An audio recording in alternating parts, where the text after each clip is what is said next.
Baik, Bismillahirrahmanirrahim.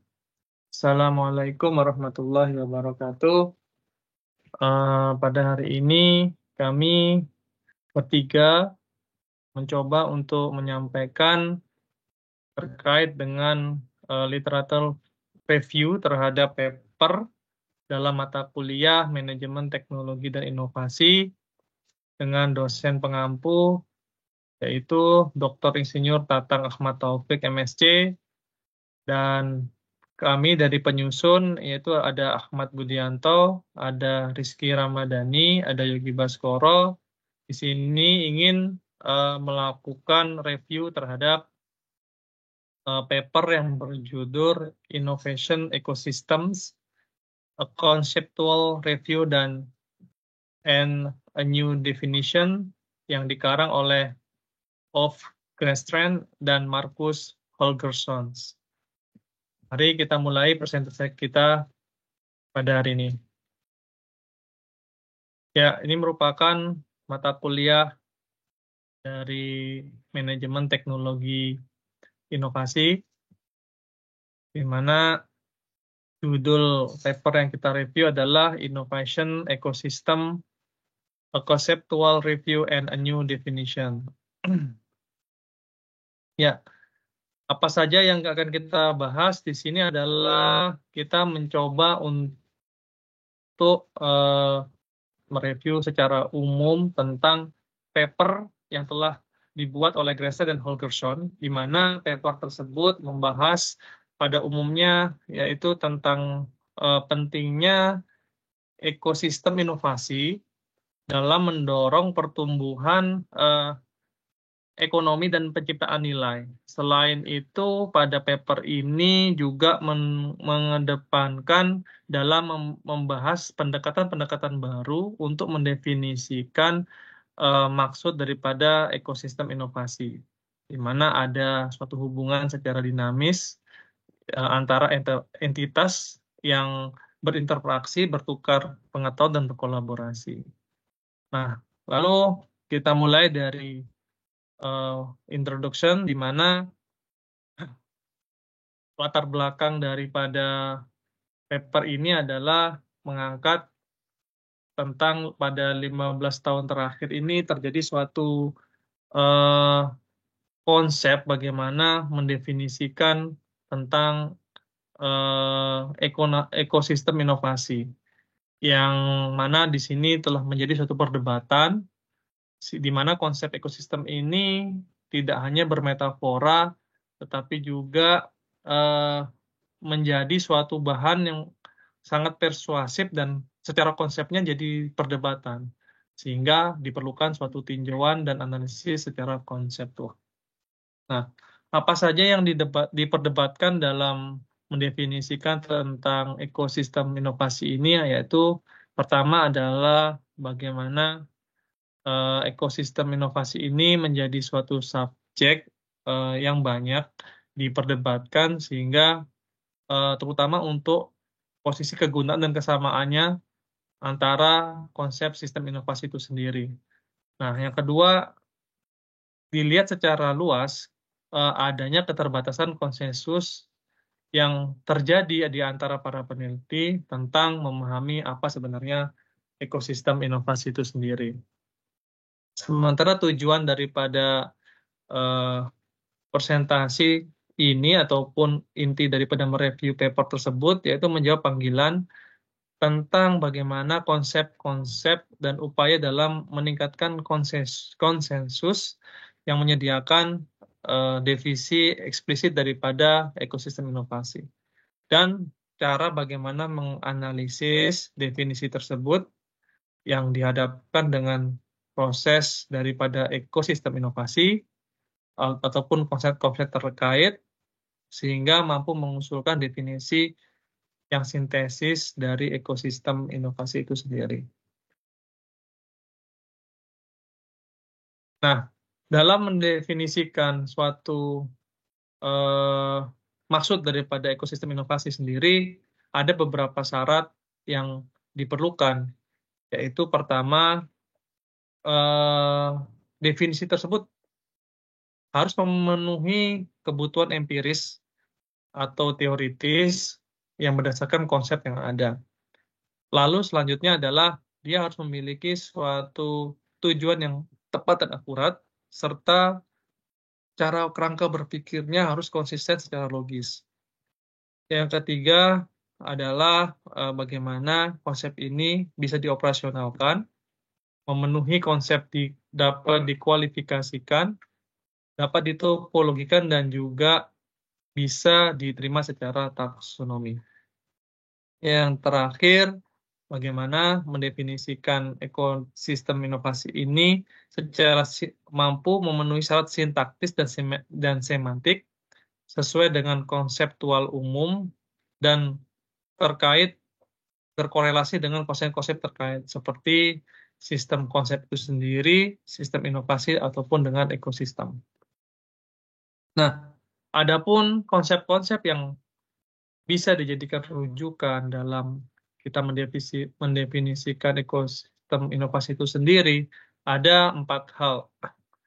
Yaitu yang pertama kita tinjau dari konsep sistem, di mana sistem itu memiliki pengertian ya adalah suatu kumpulan ataupun komponen yang terorganisir dan saling terhubung, di mana memiliki suatu analisis yang melibatkan beberapa komponen di antara sistem tersebut, di mana sistem tersebut merupakan sistem dinamis yang terbuka, di mana input akan dirubah menjadi output melalui aktivitas dari para aktor yang saling berinteraksi. Sementara konsep selanjutnya adalah tentang inovasi. Apakah itu inovasi? Inovasi adalah aplikasi terhadap praktis dari ide-ide yang baru, di mana ide-ide tersebut menghasilkan pengenalan suatu barang ataupun layanan, ataupun peningkatan kualitas suatu barang ataupun layanan yang ada. Selanjutnya adalah bagaimana tentang konsep sistem inovasi.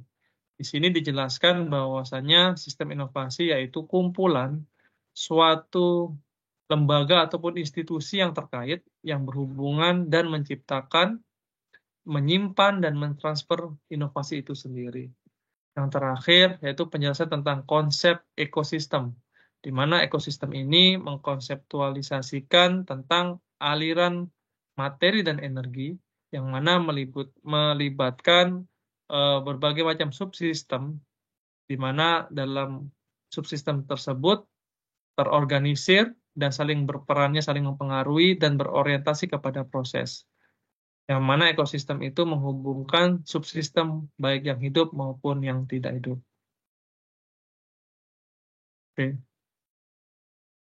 Baik, kita lanjut ke metodologi. Dalam hal ini metodologi yang digunakan adalah metodologi tinjauan literatur atau studi literatur. Tinjauan didasarkan pada pencarian terstruktur terhadap definisi konsep sistem ekosistem inovasi yang diterima. Dimulai dari proses mengidentifikasi definisi dengan melakukan penelusuran dasar terhadap 303 publikasi.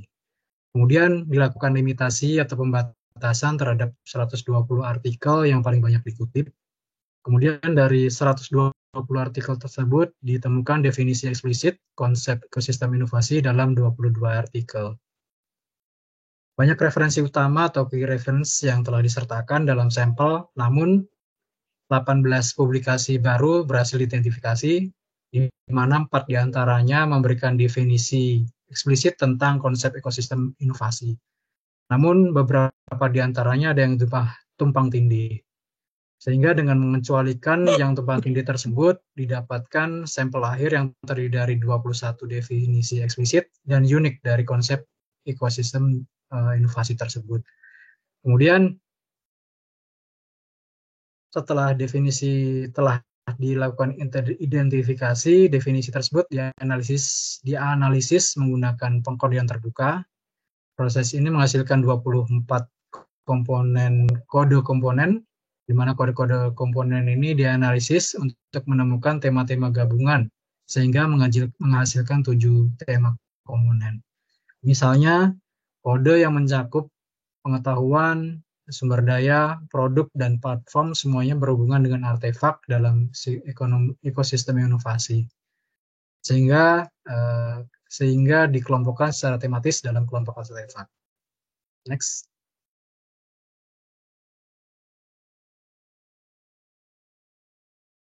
Kita lanjut dari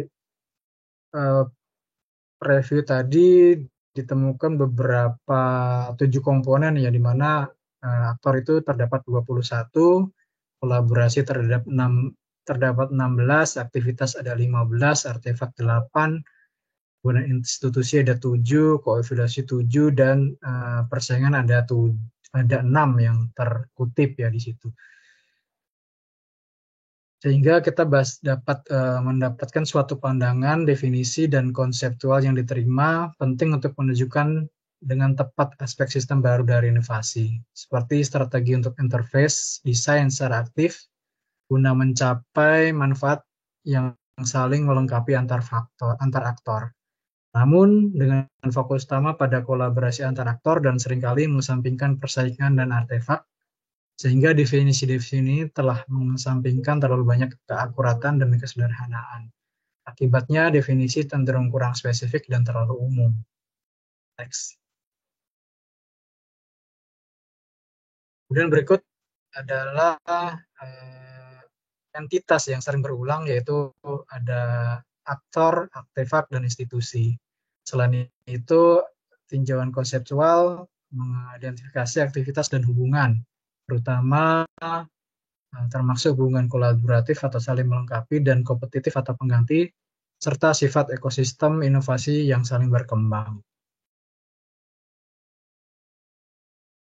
Kalau kita analogikan kurang lebih dengan kesetimbangan dengan definisi dari ekosistem alam, di mana juga terdapat 7 komponen utama di situ, sehingga melalui komponen-komponen tersebut akan sejalan dengan konsep ekosistem alami atau biologis. Di mana dalam ekosistem alami, spesies yang berbeda seringkali bersaing untuk mendapatkan sumber daya yang sama, seperti makanan, air, dan cahaya. Dan ketika salah satu sumber daya berkurang, spesies mungkin akan beralih ke sumber daya pengganti lainnya, yang kemudian dapat menyebabkan spesies lain kalah bersaing.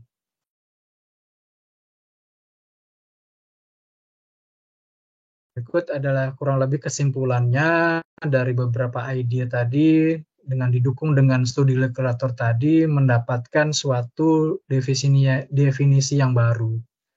Di mana definisi baru dari ekosistem inovasi adalah serangkaian aktor, aktivitas, dan artefak yang terus berkembang, serta institusi dan hubungan, termasuk hubungan yang saling melengkapi dan menggantikan, yang penting bagi kinerja inovatif seorang aktor atau sekelompok aktor.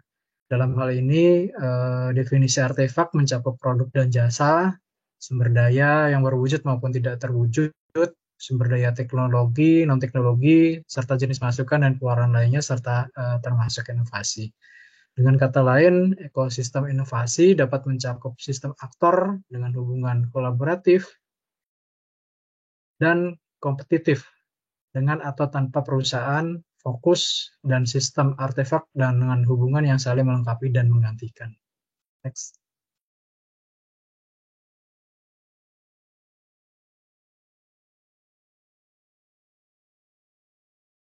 Selanjutnya ini adalah contoh empiris dari persaingan sistem multilevel antara ekosistem Betamax yang dimana merek dagang dari Sony dan ekosistem dari VHS dari perusahaan GVC pada tahun 1970-an dan tahun 1980-an. Ini merupakan kasus yang klasik di mana Sony adalah penggerak pertama pada pertengahan tahun 1970-an di pasar video CD recording, di mana konsumen Sony dengan standar Betamax miliknya pada awalnya enggan berkolaborasi dengan berbagai pihak untuk mengembangkan produk Betamax tersebut. Di mana penggerak kedua GVC menanggapi langkah pertama dari Sony secara aktif membangun kelompok kolaborator dan pemegang lisensi termasuk dari Hitachi dan perusahaan SARF. Teknologi VHS dari JVC ini memberikan persyaratan yang menguntungkan bagi pemegang lisensi dan didasarkan pada pemberian lisensi silang antar grup atas pengalaman produksi dan peningkatan proses antar anggota grup. Nah, strategi bisnis JVC ini tergolong inovatif pada saat itu. Bahkan ditemukan oleh Direktur Pemasaran JVC, Mr. Takano, dibantu oleh Direktur dari R&D JVC, yaitu Mr. Shirais, dan dapat disebut sebagai inovasi model bisnis sejati. Memungkinkan adanya pengganti antara VCR dan kaset melalui pemberian lisensi yang luas, membuka peluang bagi perpaduan antara kompetisi dan kolaborasi. Nah, di antara pelaku dalam ekosistem inovasi VHS, seiring berjalannya waktu menyebabkan harga yang lebih rendah dan peningkatan nilai dari penawaran VHS, termasuk peningkatan jumlah dan variasi artefak baik produk perangkat keras maupun konten dari film yang disesuaikan dengan format VHS. Sehingga Betamax akhirnya kalah bersaing. Sony pun menyerah dan membeli lisensi dari JVC. Begitu pula pihak lain yang berimigrasi dari ekosistem Betamax ke ekosistem VHS. Nah, next. Selanjutnya adalah contoh kasus empiris di mana telekomunikasi seluler. Nah, kasus pengembangan sistem telekomunikasi seluler ini menggambarkan ekosistem inovasi yang berkembang selama beberapa dekade, yang melibatkan pergeseran antara generasi teknologi yang berbeda. Di setiap generasi, terdapat satu atau lebih standar kompatibilitas teknis yang memungkinkan adanya saling melengkapi dari serangkaian komponen dalam sistem. Nah, proses standarisasi yang dilembagakan memberikan mekanisme seleksi untuk menyaring setiap standar dari serangkaian solusi teknis yang bersaing. Biasanya diatur sebagian oleh perjanjian lisensi. Setiap standar dipilih pada gilirannya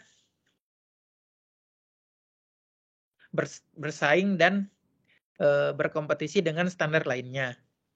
Sebagian besar standar juga bersaing, menyebabkan kanibalisasi penjualan di dalam dan antar pelaku. Oleh karena itu, terdapat persaingan di beberapa tingkatan, diantaranya barang-barang pengganti, dalam rangka menangkap nilai dari barang-barang yang saling melengkapi. Dari kompleksitas sistem telekomunikasi seluler, memerlukan koordinasi antara organisasi melebihi apa yang dapat dicapai oleh pasar kompetitif melalui berupa harga. Oleh karena itu, pada standar generasi pertama, sebuah kelompok kolaboratif yang terdiri dari operator telekomunikasi nasional yang memonopoli di negara-negara Nordik. Kemudian terbentuk pengembangan dan meluncurkan sistem yang bernama NMT. Nah, kegiatan ini melibatkan perorganisasian kelompok pemasok yang bersaing dari berbagai komponen dalam sistem seperti terminal, bursa, dan stasiun penangkal radio, serta kelompok distributor dan pengecer yang bersaing untuk berbagai segmen pasar telekomunikasi. Nah, penentuan waktu kemampuan teknologi ini sangat penting untuk peluncuran jaringan komunikasi yang terlalu dini tanpa adanya pelengkap seperti terminal. Sirkuit terpadu yang cukup kuat. Pertukaran berkapasitas tinggi ini menimbulkan biaya tinggi serta kerugian kompetitif yang dibandingkan dengan sistem pesaing. Nah, strategi serupa juga digunakan pada generasi kedua, yaitu kelompok GSM. Nah, kita dapat lihat pada pengembangan teknologi ini dimulai dari 1G, 2G, 3G, 4G, hingga saat ini telah berkembang, yaitu 5G. Pada saat perubahan ini adalah tingkat inovasi dari ekosistem dari telekomunikasi seluler. Next. Selanjutnya ada contoh lagi di mana di sini ada Apple. Nah, di ekosistem Apple ini merupakan pesaing besar dari Nokia, di mana salah satu aktor utama dalam ekosistem telekomunikasi seluler pertama dipimpin oleh Nokia. Nah, kontributor aktif terhadap standar telekomunikasi ini di dunia terjadi beberapa dekade pada tahun 2000-an. Namun setelah diperkenalkannya iPhone tadi, Nokia dengan cepat kehilangan keunggulannya, di mana membuat CEO Nokia yang terkenal mengakui bahwa pesaing kami tidak mengambil pangsa pasar kami melalui perangkat. Mereka mengambil pangsa pasar kami dengan seluruh ekosistemnya. Yang paling penting di antara para pesaing ini adalah Apple dengan karyanya yang sangat ikonik yaitu pemutar musik iPod.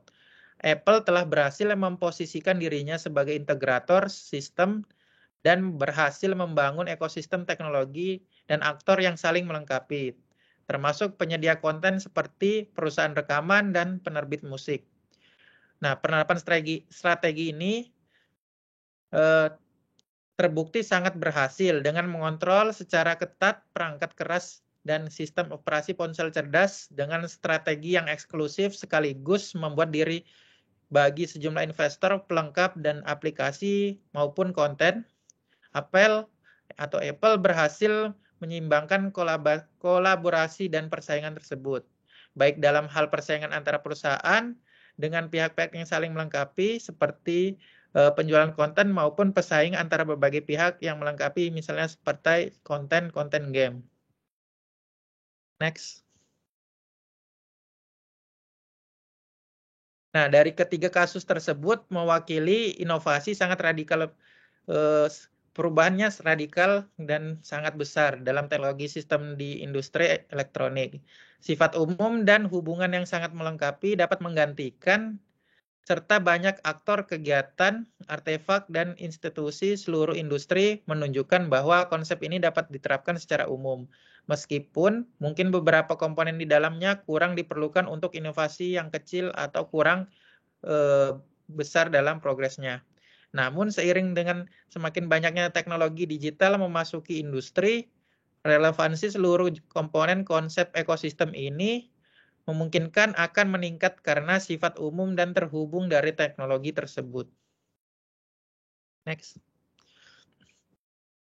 Nah, kesimpulannya, inovasi menciptakan menurut definisinya inovasi suatu yang baru bagi semua orang dan bermanfaat bagi sebagian pelaku, namun juga cenderung merusak nilai merugikan sebagian pelaku.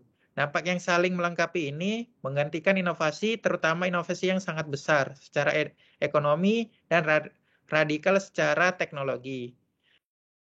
Nah, penyeimbangan dinamis dalam menciptakan nilai melalui mengembangkan kue antara komplemen pesaing dan konsumen yang berkolaborasi dan pembagian nilai atau mengeris kue di antara mereka sambil membatasi dampak dari ekosistem pengganti ini dan pesaing yang terancam oleh kehancuran nilai yang ada adalah kuncinya untuk membangun dan menjalankan ekosistem inovasi yang berkinerja lebih baik. Next. Berikut adalah referensi dari presentasi kami. Next. Baik, terima kasih. Berikut adalah presentasi dari kelompok kami. Mungkin kurang lebihnya mohon maaf.